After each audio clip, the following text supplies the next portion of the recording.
Je pense qu'il y a 10 ans, on aurait été bien incapable de prédire ce que le téléphone a permis de par le monde. Et de la même façon, aujourd'hui, l'IA va avoir un champ d'application très très large.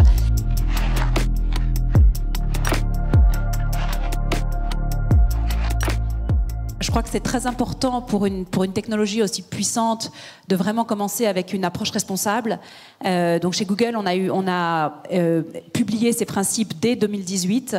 On veut vraiment que l'IA soit au bénéfice du plus grand nombre. On s'attache à ce qu'elle ne renforce pas les biais, à ce qu'elle soit développée avec un souci de la vie privée, de la sécurité,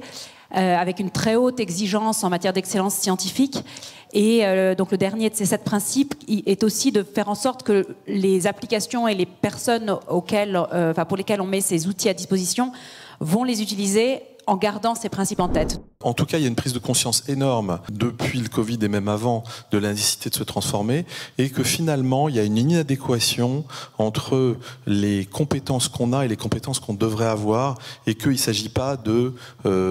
jeter, entre guillemets, les bébés avec l'eau du bain, mais plutôt de capitaliser sur les personnels qu'on a pour les former aux nouvelles fonctions. On n'est pas sur un scénario où tout à coup les gens seraient remplacés dans leur métier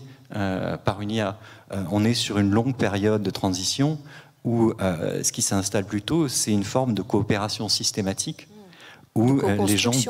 les gens doivent apprendre tout simplement à travailler avec ce nouveau collègue de travail, cette nouvelle collègue de travail qui est l'intelligence artificielle, mais qui est une collègue un peu particulière